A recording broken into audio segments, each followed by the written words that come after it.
On this episode of the EMBO podcast, we speak with three new PIs. Hsiao-Han Chang at National Tsinghua University in Taiwan, Gytis Dudas at Vilnius University in Lithuania, and Hedvig Tamman at the University of Tartu in Estonia. All three study, amongst other things, host virus interactions. It's a timely topic since COVID and flu season have most definitely arrived in the Northern Hemisphere.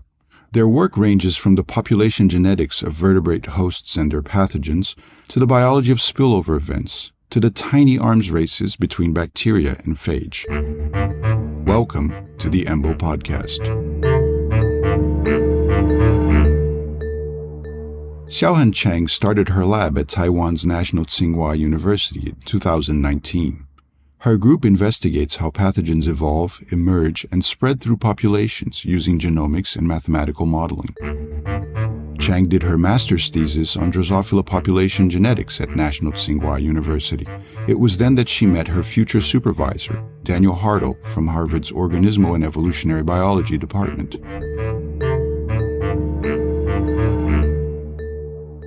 He visited Taiwan, he gave a talk in Taiwan, and I was lucky to have dinner with him. There were like more than 10 people in that dinner, and I sat next to him.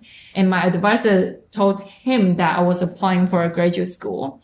And he asked me which programs I apply for. And I told him about the names of the universities I apply for. And he said, like, why didn't you apply for our program at Harvard? And I said, I think that's too difficult and I don't want to waste my money or something like that. And then he said like, oh, send me your CV. And then so after that dinner, I sent him my CV and he told me that I was quite competitive. And then I applied for Harvard. And got in.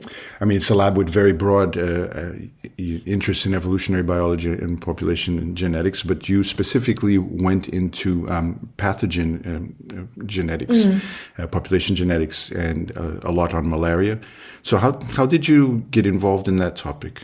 And so at that time, I actually started from working Drosophila population genetics. But at that time, we relied on the publicly available data. We didn't have our in-house data.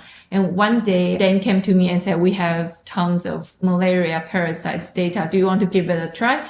And I said, yes, of course, because for me, at that time, back then, I know I want to do the analysis, but I didn't care as much like which organism it was. And so I got to know more and more about malaria and got more and more interested in pathogens. And that's how I decided to do a postdoc in epidemiology, because I got interested in malaria and I studied its evolution, its patterns of selection. But then I feel like if I want to understand pathogens well, I need to understand its epidemiology. And that's why I chose to do my postdoc in Department of Epidemiology with Caroline Bucky and Mark Lipsich there. So where did this ton of Plasmodium data come from at that time? It's Dan's collaborator, Diane Worth. They collaborate with researchers in Senegal, Africa. They are affiliated with the Broad Institute in Boston. And that's one of the institutes that generate quite a lot of genomic data at that time. So you went through these great labs with fantastic mentors, and you did super well. And then you decided to return to Taiwan. So was that motivated by a desire to come home, or did you have an opportunity to start something new? What was the driving force? It's mainly my desire to come home. So before I went to Harvard, I always saw that as a temporary thing. Like I knew I wanted to come back. Although like during my years in Boston, 11 years actually, I really enjoyed being there. And in the end, it was actually quite difficult for me to leave because I like that city. It's like my second hometown. But I still want to be close to my parents. And I know they wouldn't move. They didn't even visit me when I was in Boston. And also my husband is also a researcher and his family is the same. They're also quite local. They don't travel that much. And we have a daughter and we want our daughter to be close to her grandparents. And we are both in academia. We've both found a job in National Tsinghua University. And so that's why we chose to come back. And this is also the university we graduated from, if you see that in my record. So we did our bachelor degree here together, and then we went to US together, and we came back to teach in our university together. Hsiao-Han Chang is part of the EMBO Global Investigator Network, which supports young group leaders in Chile, India, Singapore, and Taiwan.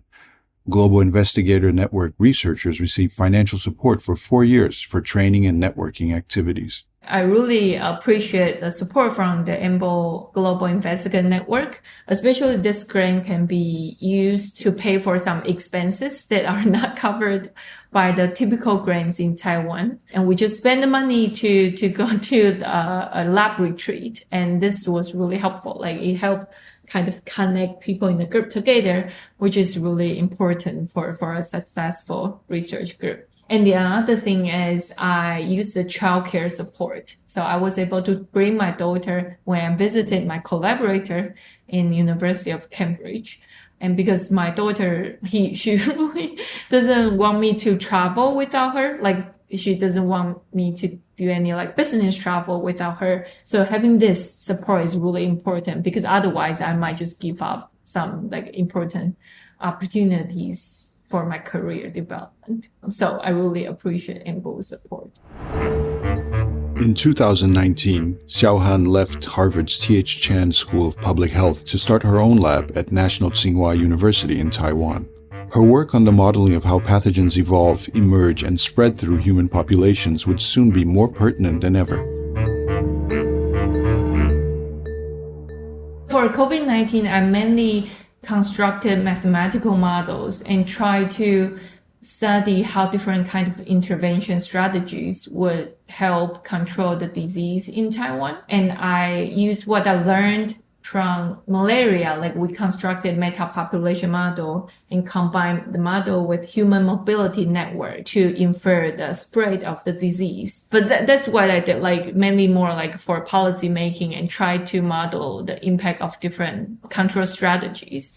So one of the things you have published on from that period is a topic that is still a very strong current discussion, at least in the public, which is the efficacy of mask usage. Yeah. I know. So what did you conclude about that? I mean, mask usage can definitely help reduce the spread of the disease. But at that time, we didn't have vaccine, right? So it's like we were focusing on those social distancing, like other strategies. So at that time, actually, we did this super early. And at that time in like Europe or in the US, people still don't wear masks. But we know that in Asia, even like before COVID, we tend to wear masks when we are sick or when we're coughing, or some people do that regularly when they take public transportation, even if they are not sick. And so it's a really different like culture. But also because of that, I would think, and now I remember. So at that time, the government in Taiwan is trying to increase the production rate of masks because they realize that it's not enough because people are trying to go to the pharmacy and buy that masks and we couldn't get enough masks. So anyway, they're trying to increase the production rate. And I talked to a physician in CDC and he said like, how many masks do we need? And that's how I started, maybe we can do some modeling about masks. That's the beginning. And then I work with my collaborator at the Broad Institute in the US. And although by then we have sufficient masks in Taiwan, but it's not the case in like US or other countries. So we try to model like if we have different like mask coverage, how the disease transmission would differ. SARS-CoV-2 is no longer spreading through a naive human population. Besides viral genetic variation and host somatic diversity, a third biological variable must now be factored into COVID-19 modeling: immunological memory to previous infectious strains and vaccine variants. Hsiao-Han and her lab are turning their attention to this problem. I'm very interested in understanding how previous circulating strains influence our immune responses, and that would influence whether strain can be successful in the future or not. It really depends on the population and the previous infections. So even if the same virus strain goes to different countries because of the difference in their previous exposure, you can think about that. It's like transmissibility will be different in different settings. And now we know more and more about this. So hopefully in the future, we can know better about these. It's the perennial concern with influenza and what in immunology we call the original sin scenario, which now landed on COVID as well. So yeah. So, and there will be more and more serology data in the future. I mean, the technology has already, improved a lot in recent years. So I'm quite excited about that field, although I'm certainly not that familiar with immunology, but I'm interested in learning more on that in the future. My feeling for the serological side of it is that it's basically still just an ELISA that sometimes the plates get smaller. And that means that the amount of information you can get is limited, both in terms of the total amount of reactivities you can look at, but also how much fine tuning you can see in the immune response. I mean, do you think the serological tools are up to the genomic task of finally tracking pathogen lineages? Mm-hmm. I think we are not there yet, but I'm really not the expert in this field. But I went to University of Cambridge in UK this summer, and I started hearing that now people do more and more like multiplex serology, like they can test for different pathogens at the same time. And by that assay, you can also, so for example, a lot of flaviviruses, they have cross immunity. And so if your test is only test for one flavivirus, the response might actually be generated by another virus. But if we put all the viruses in, then you can consider all these factors. And people who are good at mathematical modeling can kind of take this more like detailed information and get a better estimation. But this is something I actually this is like in my to-do list, and I really want to know more about these assays. And I just heard that this field has like rapidly growing. And so I look forward to like seeing more data in the future. And I also consider applying that to our samples in Taiwan. One thing that I think has also good potential is the protein structure simulations. Because from genotype to phenotype is still far away from each other. But if we can put like some protein structure simulations in between, hopefully it will make it easier from like predicting phenotype from the genotype in the future. And that's one thing I'm trying to understand more and try to integrate to my research nowadays. Are you using AlphaFold? No, we are not using AlphaFold. I think AlphaFold is not I'm not the expert for this, but as far as I know, and also my students tried that, AlphaFold is more for not for like a small change. So if we just change one mutation, one amino acid in the structure, it doesn't really make a difference if we use AlphaFold. So we are trying to use more like molecular dynamics simulation tools. And there are like experts in my department. So we're still trying, but yeah, that's something I'm trying to learn. I always like to learn new things. So it makes me excited, even though that's not something I'm very good at already, but I'm keen to like learn and integrate that to my research.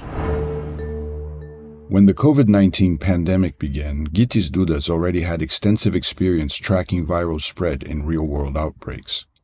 Dudas studied biology at the University of Edinburgh, where he also got his PhD. He then did a postdoc at the Fred Hutchinson Cancer Center in Seattle with Trevor Bedford, and worked as a consultant for several organizations, including the Scripps and the Chan Zuckerberg Biohub. In 2021, Dudas established his lab at Vilnius University's Life Sciences Center in Lithuania, where his group works on the evolution and ecology of RNA viruses.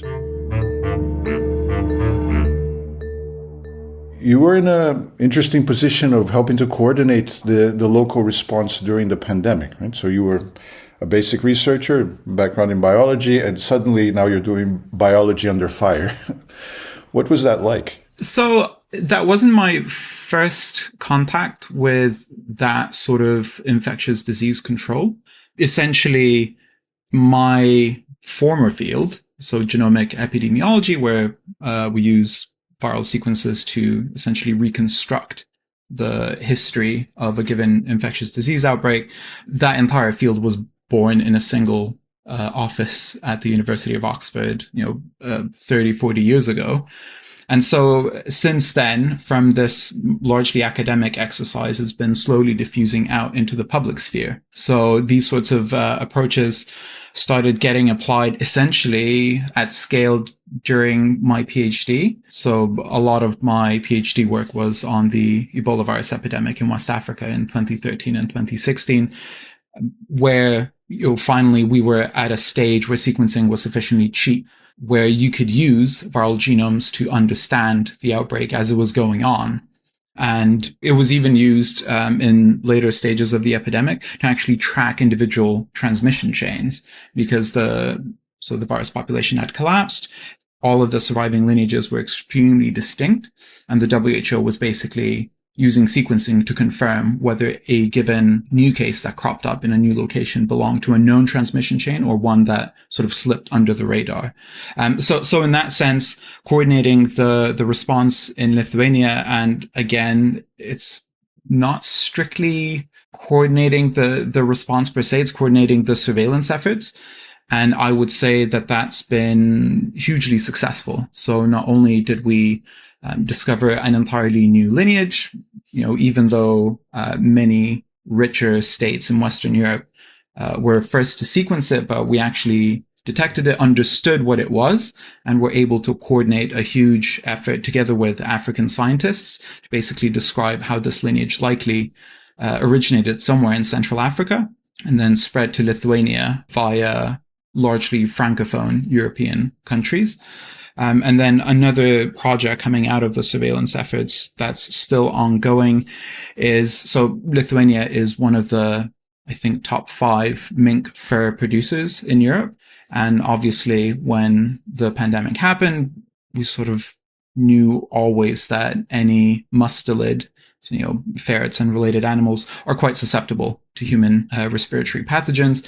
That was also the case with SARS-CoV-2. And basically, with our human side surveillance in Lithuania, we were able to detect multiple spillover events of lineages that were very clearly circulating in Lithuanian mink farms for up to a year at a time. And similar things have been reported in Poland. So that's an ongoing project where I was very happy to be able to actually take this mostly academic exercise of, doing phylogenetics on viruses, to then actually go back and say some things that were quite crucial to the way that we respond to the virus. And actually, the state food and veterinary services ended up doing a sort of widespread surveillance of the mink farms and actually confirmed that, yes, there were multiple instances of these lineages circulating in mink, which, again, alters the way that we respond.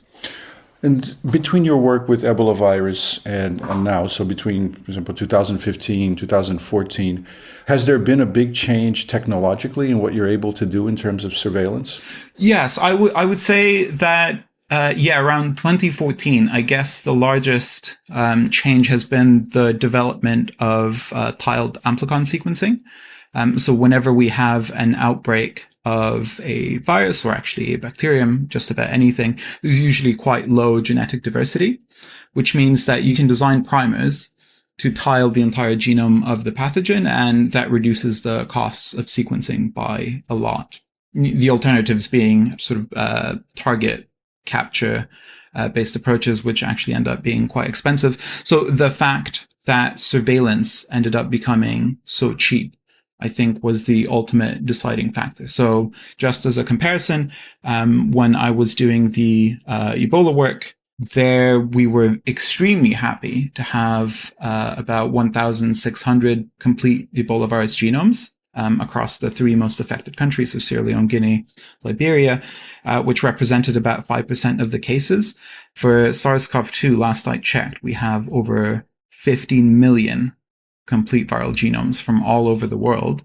Granted, it doesn't cover the same proportion of the cases that were sequenced, but I would say that, maybe 10 or 15 years ago, it would have been unimaginable to have such vast volumes of viral sequence data, especially keeping in mind that many of the countries which we do not associate with particularly strong genomic surveillance, for example, Lithuania, have a very strong representation on the databases.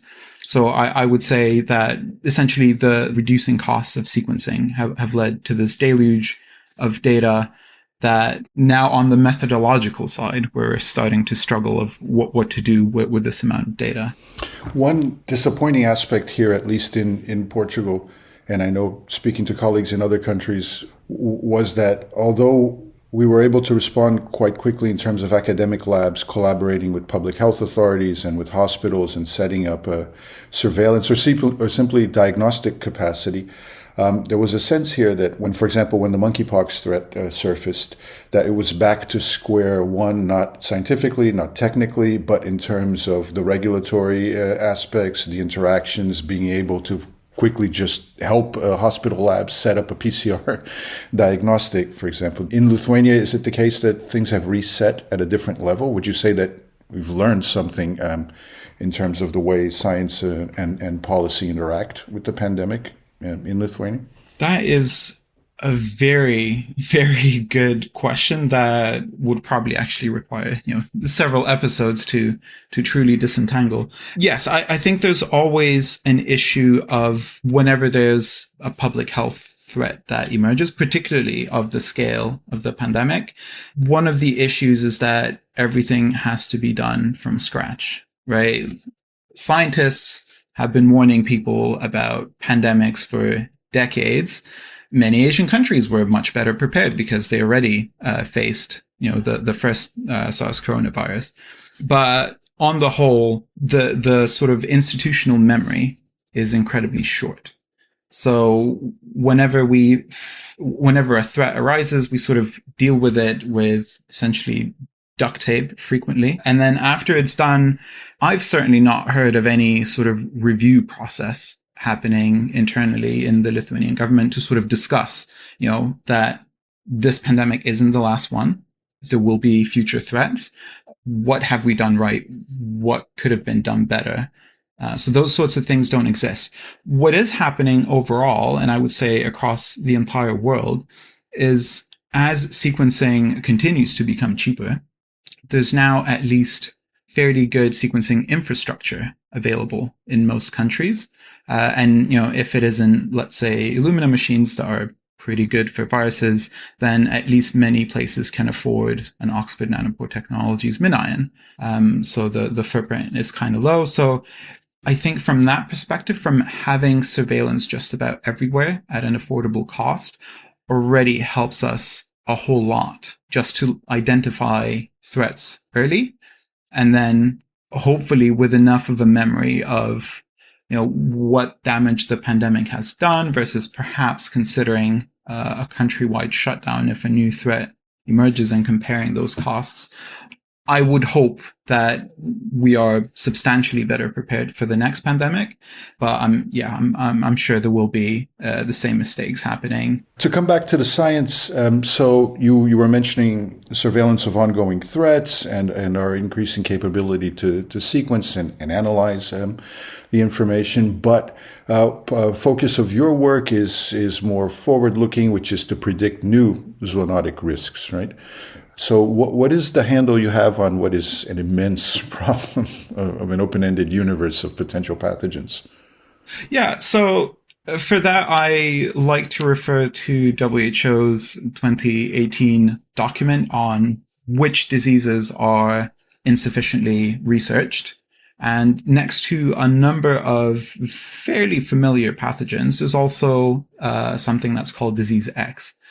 And Disease X is basically the WHO's invitation of, well, let's not think just about these known threats, but let's think about entire virus groups that we know might be predisposed to causing issues in humans, or many of the diseases on the WHO's list are actually diseases that mostly affect people's livelihoods. So with that in mind, pretty much since my very first scientific paper that got published on the evolution of influenza B virus, I fell in love with the virus group that it's a part of. So this is a group called the Orthomyxoviridae.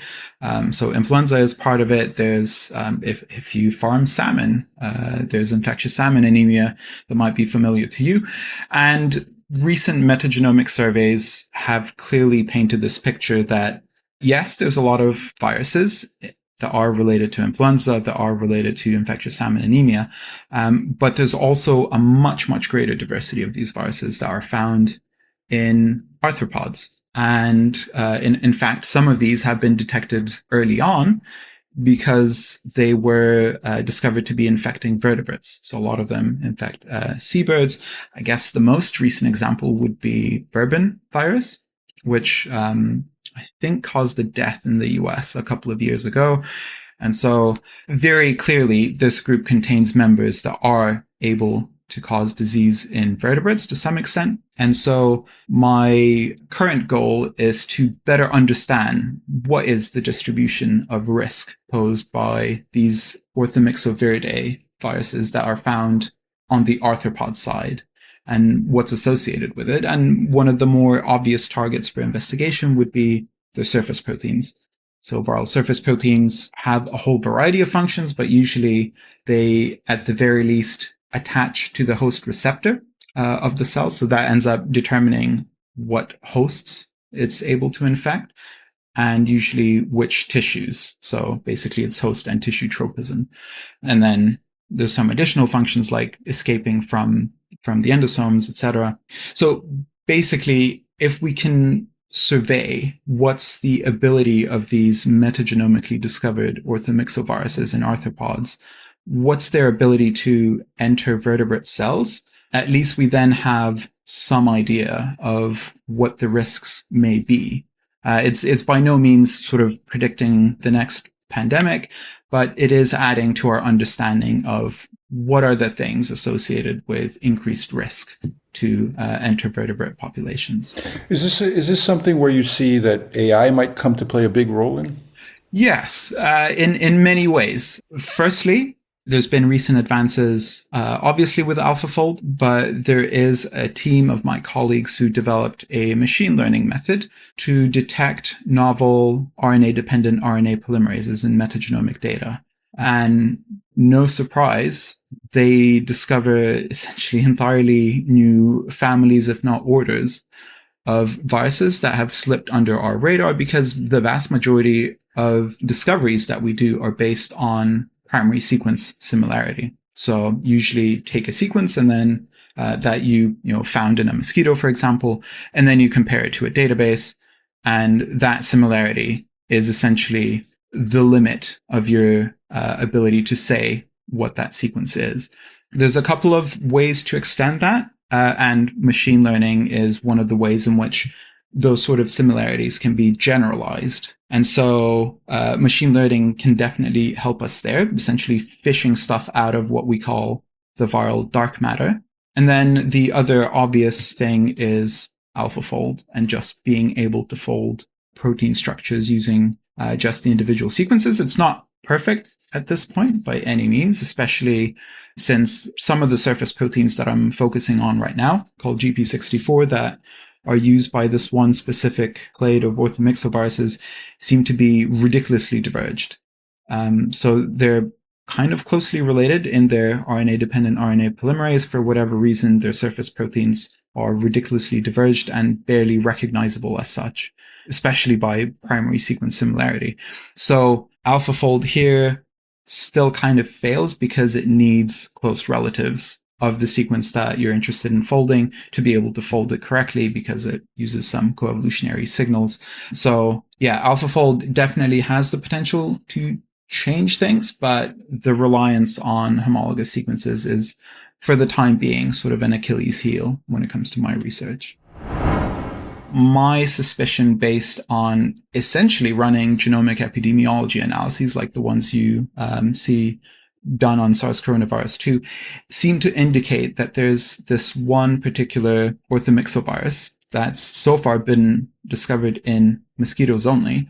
There's indications that it might be infecting a vertebrate host at some point. So this virus called Wuhan mosquito virus 6, very unimaginative name, unfortunately, seems to migrate incredibly fast. So we see that the viruses collected around the perimeter of the Pacific Ocean have shared a common ancestor within the last 20 years or so.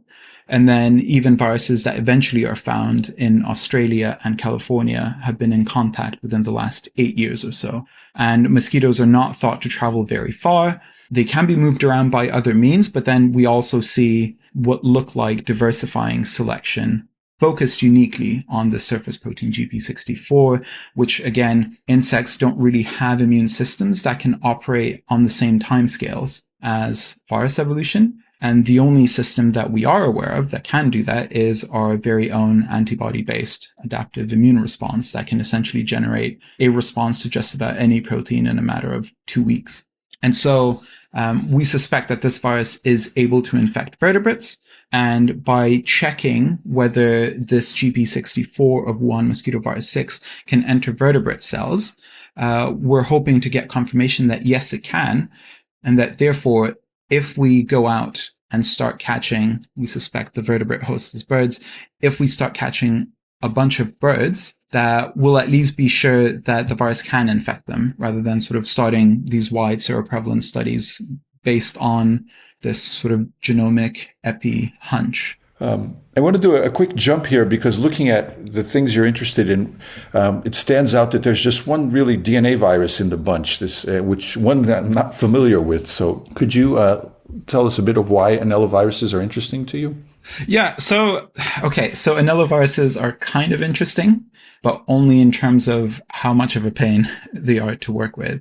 So anelloviruses, for those who are unfamiliar, are these small circular DNA viruses that basically each of us have. We're essentially all infected with them, and they don't seem to be causing any sort of disease. So I've been contacted by colleagues of mine from the Ebola days who went on to work for Ring Therapeutics, which is a gene therapy company that essentially hopes to adapt these viruses that seem to persist within our bodies without any obvious immune response from the host, to obviously adapt such a viral system for gene therapy for obvious reasons. And yeah, anelloviruses, if I could help it, I probably wouldn't be working on DNA viruses, or actually any virus that recombines, simply because the sorts of analyses that we can do on them become that much more difficult. The moment there's recombination, your phylogenetic tree is meaningless, because phylogenetic trees are fundamentally a model of clonal evolution. And so I had to get very creative in analyzing the anellovirus data. And the other fascinating thing about them is they recombine like crazy. You can take sequences that are 80% identical at the nucleotide level, and there's just loads and loads of recombination that you see in them. And sometimes the diversity is such that you start even wondering if what you're seeing is true homology. Truly a fascinating system, and one that I'd rather not work with professionally. Dudas' homepage at evogytis.github.io has many great resources, including videos, blog posts, papers, and preprints.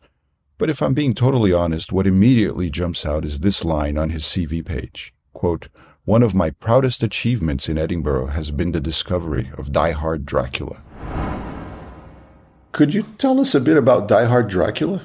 Die Hard Dracula, oh my god, yes. So I'm an absolute fan of terrible films. I'm sure by now people have heard of The Room, Tommy Wiseau's quote-unquote masterpiece, that essentially is now part of popular culture with, James Franco essentially filming a film called disaster artist based on a book by someone who was on set with Tommy Wiseau during the filming of The Room.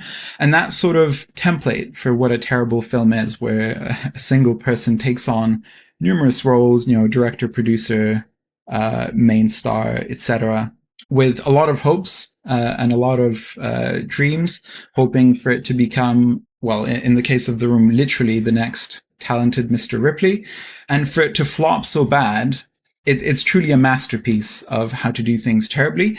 And I still say that one of the proudest achievements of my PhD is stumbling upon Die Hard Dracula, which is essentially the same thing, where I believe a Czech stuntman thought that he could make a film and ended up directing, producing it, maybe even starring in it, where for some inexplicable reason, there's 3 different actors playing Dracula. None of the plot makes any sense, but it is deeply, deeply enjoyable. So if anyone has a chance to get Die Hard Dracula, please do. It's got a rating of 2.0 on IMDb, I believe. Do you know the Rotten Tomatoes rating of it? I'm not even sure it has one.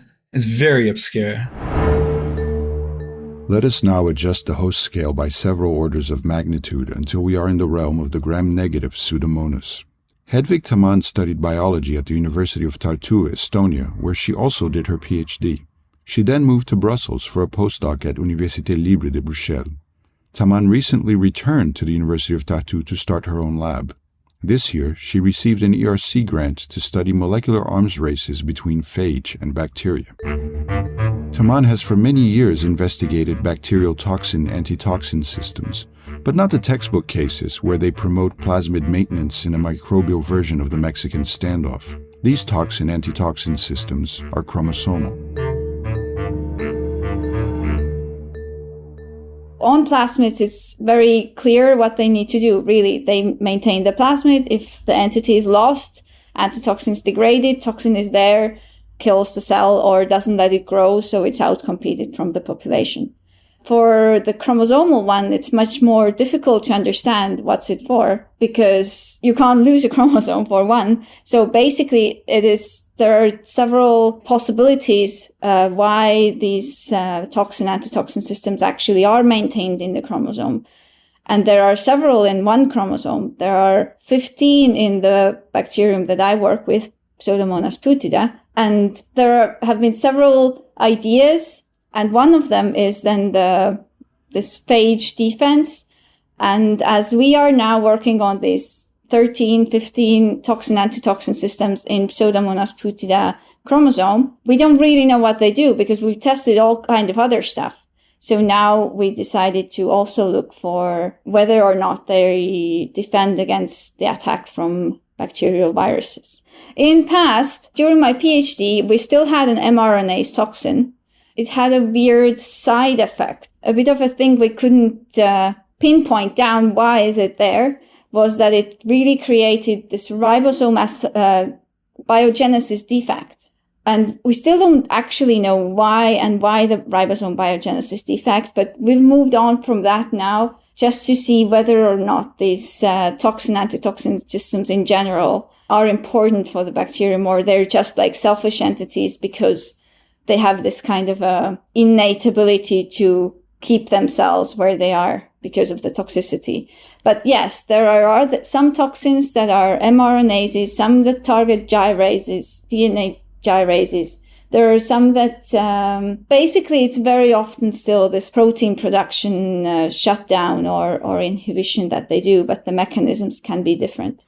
So this is part of, I guess, of what you termed astringent response in bacteria? Yes. So into my story, the astringent response comes in a bit by accident, but a bit because toxin-antitoxin systems in history were proposed to also contribute to the persistence of bacteria. So basically, bacteria turning into dormant cells and surviving because of that. And it was proposed that they kind of work together with each other to create this kind of a phenotype.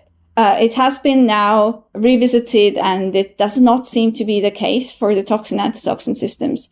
But stringent response itself is actually what does induce this kind of a dormancy, because it does turn the cells from growth to a more dormant state, to a stress survival state. And that's how I became to study the stringent response.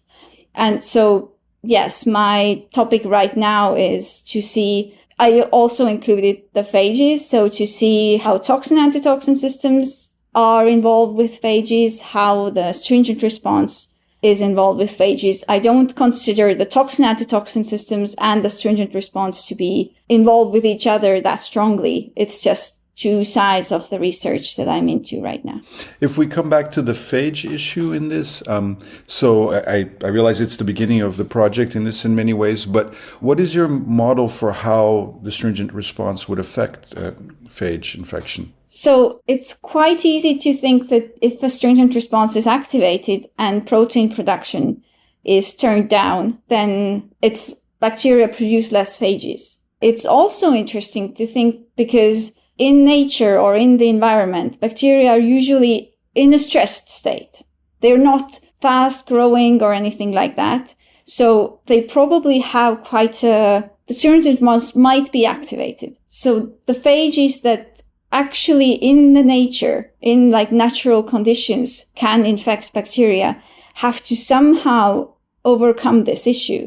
So my real interest in it is really how phages can actually infect these dormant bacteria and how this kind of arms race works with the bacterial very central system that bacteria can't really change too much, and then phages that can actually come and manipulate maybe with this response. I don't know, but I hope that there is something in there. Well, in a way, it's analogous to mammalian sickness responses of just slowing down and sleepiness and reduced activity and reduced feeding behavior, I guess, would be the... Yes. It's basically, for bacteria, what I think is not that it becomes like that when it gets infected with the phage. I more likely think that in general, a bacterium in nature doesn't have too much food, doesn't have, it's in like a nutritional stress, and stringent response usually is activated mainly by different nutritional stresses, amino acid deficiency or things like that. So I would think it's more like if we are stressed in a way that, we don't have food, we don't really want to walk. I don't know. So you're saying there's no direct evidence for viral recognition in triggering a stringent response in bacteria? I don't know yet. There might be. But I would think that triggering a stringent response is not very beneficial for the phage itself, if we would think that phages think or have any kind of a directed move ideas. But it's more likely that the stringent response is actually, they don't want to turn it on. They want to turn it rather off, or they don't want to kill the cell with the cell just dying. They want to kill the cell once the phages are produced so that they can exit the bacterium and infect new ones. So I would rather think it's not really initiating the stringent response, it's rather turning it off. Yeah, that was so I had a friend who's a much older virologist, and he was always saying that viruses will know a lot more about the immune system than scientists ever will. It's the sign that you're onto something important when the pathogen is bothering to interfere with it directly. Yeah. But yes, well, viruses knowing things is a completely different issue. Yeah, it's a very anthropomorphic idea, but yes. No, but the main clue there was if it's really important, just given time and natural selection, you will find...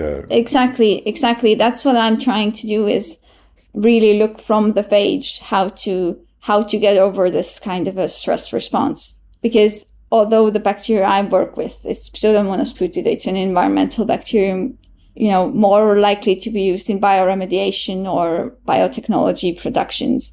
So we want to keep it more strong and not reduce its viability. I still hope to learn from that bacterium how phages interact with the stringent response, and possibly, get ideas how we could do the same, even in regards to pathogen, and then how to shut down this stringent response that actually helps bacteria survive, to increase the efficiency of antimicrobials. So you're saying the stringent response is a component of antibiotic resistance? In my mind, it is, yes, because as it turns out, it makes bacteria grow slower. It takes them more time to die, basically, in like a very general speaking. So if it takes more time to die, it has more time to gather different mutations or things that can give it actually resistance. So basically, stringent response make them more tolerant to antimicrobials. This higher tolerance help them survive longer, create resistance. And then when the resistance is there, it will just spread around. So if we can stop the creation of the resistance, I think we might be onto something to reduce the spread of antimicrobial resistance. That's interesting, because at the same time you would be making them, just by what you're discussing now, you would be making them both more susceptible to antimicrobials and more susceptible to phage, which is of course coming back as a big therapeutic option. Yes, it's coming back very strongly. I still feel it has a lot more work to be done towards it. And I struggle to really believe that we can use this kind of changing and evolving phages against bacteria during infections in a general manner. I think there are good options to be used if it's the last option. But I think this evolving of phages is it can be the downfall, because phages it's just too many things changing in one system that would make it easy or safe to use. I think the safety issues are definitely a big concern. A self-described nature girl, Tamman studied biology at university, where one course drew her into microbiology. I had a bacterial genetics practical course. I failed miserably in all the exercises, but I very much liked it. And I think the supervisors of the course also saw that I liked it. And maybe they didn't see me failing all the time, because I did, but Anyways, they invited me to join their lab after that. It was second year of bachelor's. So in Estonia, we go to do practical work in the labs already as undergrads. And I joined that lab. First of all, I worked on a 2-component system, nothing to do with toxin-antitoxin systems or anything. But then after finishing my bachelor's of 3 years, it didn't seem I could do anything really with just that degree. So I went on to master's, and I'm kind of a lazy person. So I just stayed in the same lab and started studying toxin-antitoxin systems, because during my work, it was accidentally another kind of a research direction that came up. And after my master's, I did think whether or not to do a PhD, but I had so many unanswered questions now coming to this toxin-antitoxin systems that I started studying, that I wanted to get those answers. And it just led on to me doing a PhD in toxin-antitoxin systems.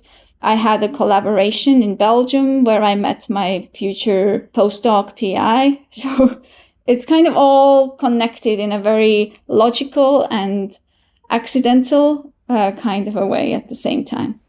So throughout this bachelor's, master's, and PhD, you worked with the same supervisor, with Dr. Horik. Is that? Yes. So what did you pick up from her about supervising? Because clearly it worked very well. You guys published an amazing amount of work, and you worked with her from a very early stage in your career. What did you learn about being a supervisor? I actually work side by side with her, like now as well. And I think we just click very well. I think we work together very well. We're very similar in our approaches to science, in our approaches to how supervising should be. So I never had any issues. And yeah, I think what I learned from her is just being involved, and not, if you have an idea, don't try to first formulate a big picture out of it and then tell it to your students, but just try to formulate that picture together with the students. And I think that works. It's just taking students really as equals. And of course, if needed, you have to be the supervisor. You have to be the stronger voice and you have to put your foot down.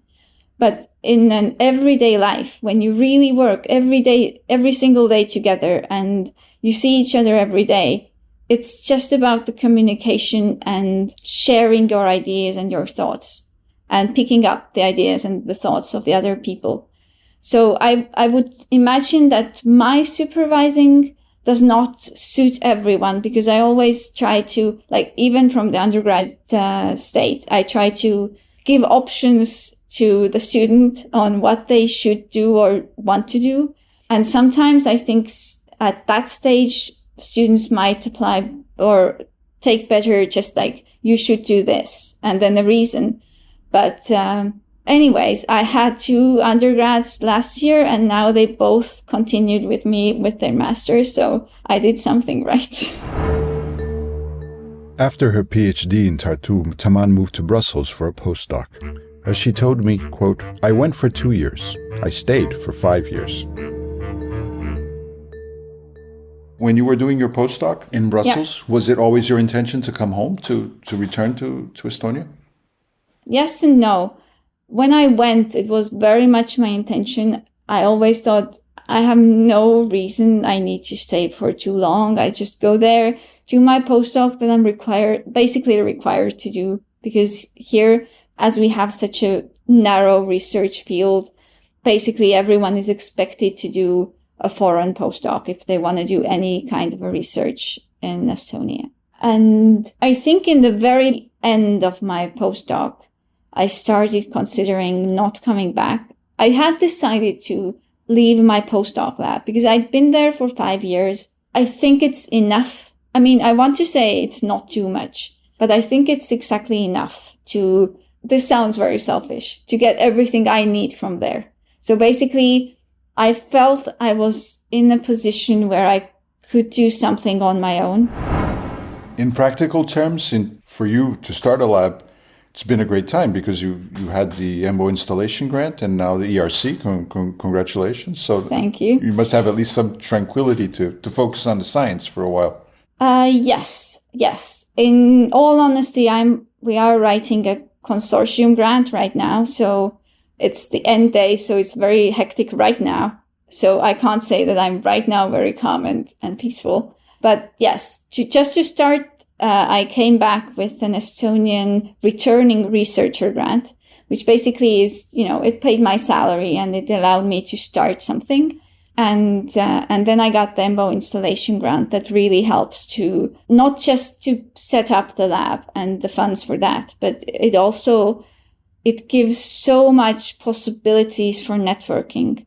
So yes, I really appreciate those opportunities because in my very core, I'm a shy person and I don't reach out myself. So giving this kind of an opportunity, which makes it easier to reach out and easier to interact with people, it's very important for me. And I think this is a very big asset for my group or for me as a PI growing to be a better PI. So I hope I got this right because I ran one of your interviews through Google Translate because it was in Estonian. So hopefully it did not get completely mangled, hopefully. And then Translate like AlphaFold is a lot better than it was when it started. But one of the things, if Translate didn't mangle it, that was in there, that one of your concerns was a bit in terms of now not being too isolated when you return to Estonia. But you said that you would also like to focus on building a local network with not just within Estonia, but within the surrounding countries. How's that going? Yes. I think the translation did it more or less justice. So we did discuss on that interview, if I remember correctly, the interview, the possibilities of becoming an international lab in Estonia. The problem is that we're far off. If you look at the map, we're not that far off. But if you think of the connections, we just have 1.3 million people. So all these plane connections, they just don't make that much sense because there's not that many people coming in here or going out of here. So all the flights and everything, it will almost always be a connecting flight. So it always takes a day to go somewhere and a day to come back. In that sense, that was kind of our concern. And our idea to solving this was building up a local network of people from Latvia or Lithuania who are much more easily accessible. So people would come here easier for a PhD or for a postdoc because they have a possibility to visit home. Because I know it's important to visit home. I was a postdoc during COVID times. So basically that was the idea, and it's been going pretty well, actually. So if we take Latvia, Lithuania, Estonia as well, and then we just add Poland in there as well. So I've had many connections with people from Poland. I just visited a lab in Krakow, and I have had interactions with people from Vilnius, Gytis Dudas, who was in the same year. We met, and I'm going back to Vilnius in October. So basically, I hope that it will turn out very well and that I will find, I don't use them only to find people to join my lab, but I do wish that my lab was not only made up of Estonian researchers, not to bring down Estonian research. They're good, they're professional, everything is good, but I think all groups need a different perspective. So everyone needs someone from the outside to give that something special.